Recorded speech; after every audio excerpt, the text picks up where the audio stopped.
भारत के कॉलेज तथा यूनिवर्सिटीज यानी विश्वविद्यालय आज भले ही विश्व के टॉप शैक्षणिक संस्थानों में शामिल न होते हों, लेकिन एक समय ऐसा भी था जब हमारा भारत विश्व में शिक्षा का प्रमुख केंद्र था। भारत में ही दुनिया का पहला आवासीय विश्वविद्यालय खुला था, अर्थात ऐसा विश्वविद्यालय जहां छात्रों के पढ़ने के साथ साथ रहने खाने पीने सब की सुविधा उपलब्ध थी। जैसा कि आज के समय हम हॉस्टल सिस्टम में देखते हैं। इस विश्वविद्यालय का नाम नालंदा विश्वविद्यालय था। इतिहास के अनुसार सन 1193 में बख्तियार खिलजी के आक्रमण के बाद इसे नेस्तनाबूद कर दिया गया था। कहा जाता है कि आक्रमण के दौरान यहाँ पर आग लगा दी गई।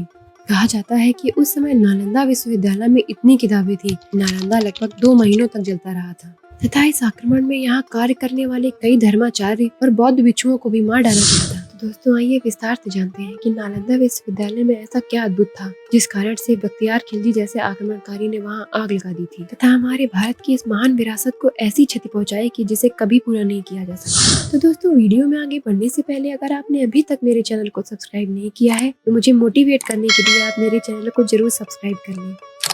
नालंदा की स्थापना 5वीं शताब्दी में गुप्त वंश के शासक सम्राट कुमार गुप्त ने की थी। इसके बाद इसे महान सम्राट हर्षवर्धन तथा पाल शासकों द्वारा भी संरक्षण मिला। इस बात की पुष्टि नालंदा की खुदाई में मिली मुद्राओं द्वारा होती है। नालंदा विश्वविद्यालय का परिसर एक विशाल दीवार से घिरा हुआ था, जिसमें प्रवेश करने के लिए एक मुख्य द्वार बना हुआ था। नालंदा विश्वविद्यालय की दीवारों के अवशेष आज भी इतने चौड़े हैं कि इनके ऊपर एक ट्रक भी चलाया जा सकता है।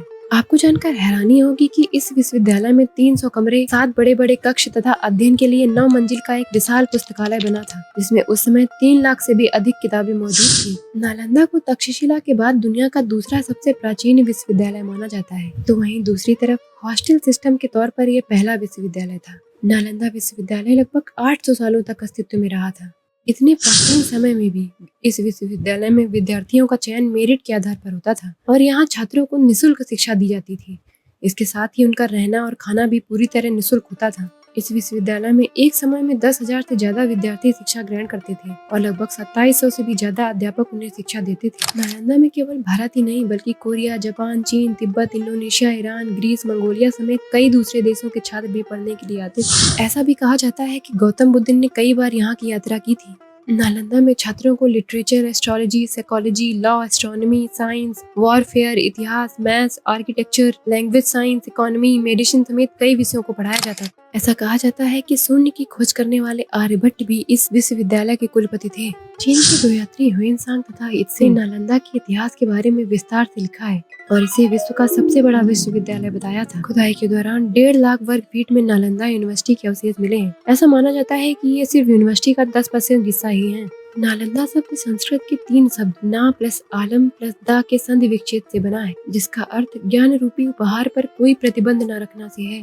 पटना से 90 किलोमीटर और बिहार शरीफ से करीब 12 किलोमीटर दूर दक्षिण में आज भी इस विश्व प्रसिद्ध प्राचीन बौद्ध विश्वविद्यालय के खंडहर स्थित हैं।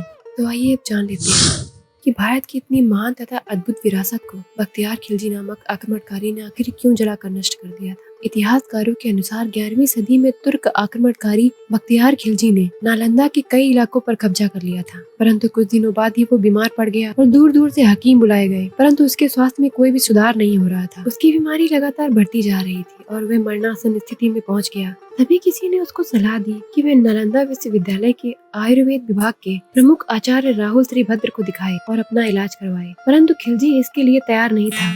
खिलजी इस्लामिक कट्टरवादी था और उसे अपने हकीमों पर ज्यादा भरोसा था। वह मानने को तैयार ही नहीं था कि भारतीय वैद्य उसके हकीमों से ज्यादा ज्ञान रखते हैं या इससे ज्यादा काबिल हो सकते हैं।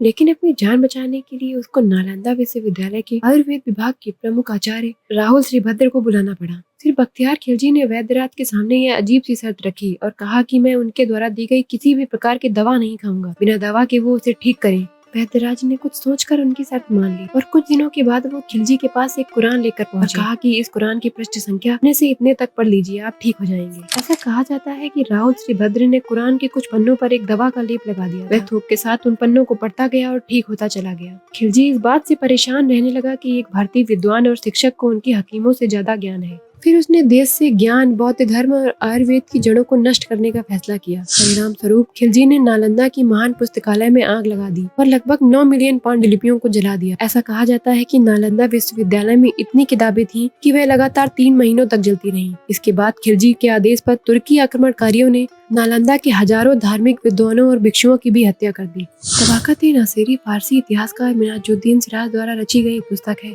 इसमें मोहम्मद गोरी की भारत विजय तथा तुर्क सल्तनत के आरंभिक इतिहास की लगभग 1260 तक की जानकारी मिलती है।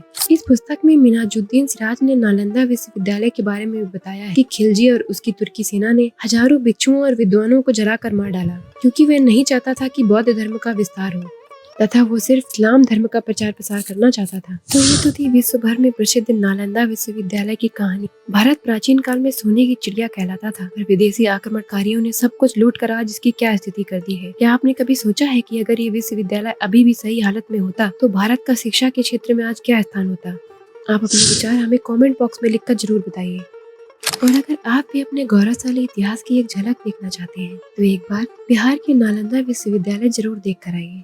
तो दोस्तों, अगर आपको मेरा ये वीडियो अच्छा लगा हो तो इसे लाइक करना बिल्कुल भी ना भूलें तथा आने वाली ऐसी ही और वीडियोस की जानकारी के लिए मेरे चैनल को जरूर सब्सक्राइब कर लें।